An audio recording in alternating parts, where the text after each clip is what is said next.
Tap A and tap B. हम ये assume कर लेते हैं कि टैप ए जो है उसका डायमीटर लार्जर है और टैप बी का जो डायमीटर है that is smaller as compare to tap A. ठीक है ना। अगर tap A can fill in x hours, हम क्या मानकर चलते हैं कि बेटा ये कोई टैंक है which is getting filled by the tap A and tap B. तो टैप ए अगर x आवर्स में इसको भर सकता है तो टैप बी इसको, क्योंकि इसका डायमीटर कम है तो इसको टाइम ज्यादा लगता है। कितना? 10 आवर्स। 10 आवर्स ही गिवन है ना बेटा। 10 आवर्स, x प्लस 10 आवर्स में ये बेसिकली इसको फिल करेगा। तो x आवर्स में अगर टैंक को कंप्लीटली फिल करता है तो 1 आवर में इसने कितना टास्क किया होगा। तो हम 1 आवर टास्क निकाल लेते हैं बेटा इसका, and that would be equal to 1/x। इसी तरीके अगर हम टैप बी की बात करें, इसका 1 आवर टास्क अगर हम निकालें बेटा तो that would be equal to 1/x plus 10। ठीक है। जब टैप ए और tap B both work together तो टोटली कितने में 75/8 आवर्स में इसको फिल कर लेते हैं, जब ए और बी एक साथ वर्क कर रहे होते हैं। ठीक है।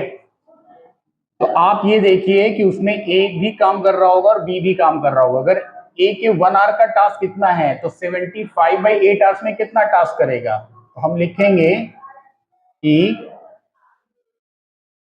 Tap A task in 75/8 hours, that would be equal to 75/8 into 1/x। ठीक है। और टैप बी के लिए अगर हम बात करें, tap B task in 75/8 hours, so that would be equal to 75/8 into 1/x plus 10।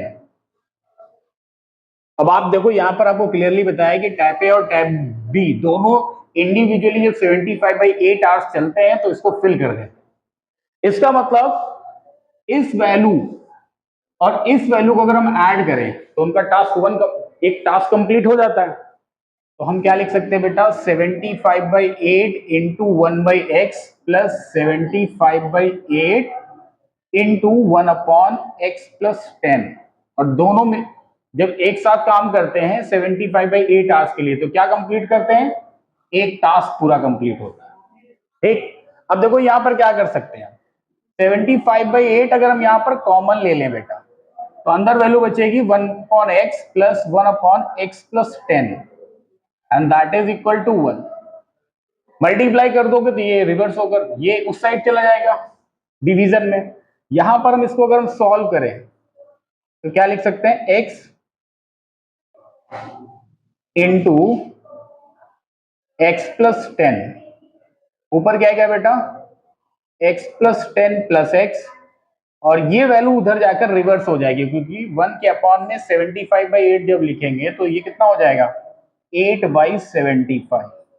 Clear है। इसको थोड़ा और सॉल्व कर लेते हैं। 2x इंटू 75 क्रॉस मल्टीप्लाई अगर हम करते हैं तो 2x इंटू 75 कितना हो जाएगा 150x plus 750 is equal to 8x square और प्लस 80x। पूरी क्वाड्रेटिक बन जाएगी। यहां पर क्या लिख सकते हैं 8x स्क्वायर 150 उधर जाएगा तो कितना हो जाएगा minus 70x minus 750 and that is equal to 0। Clear है।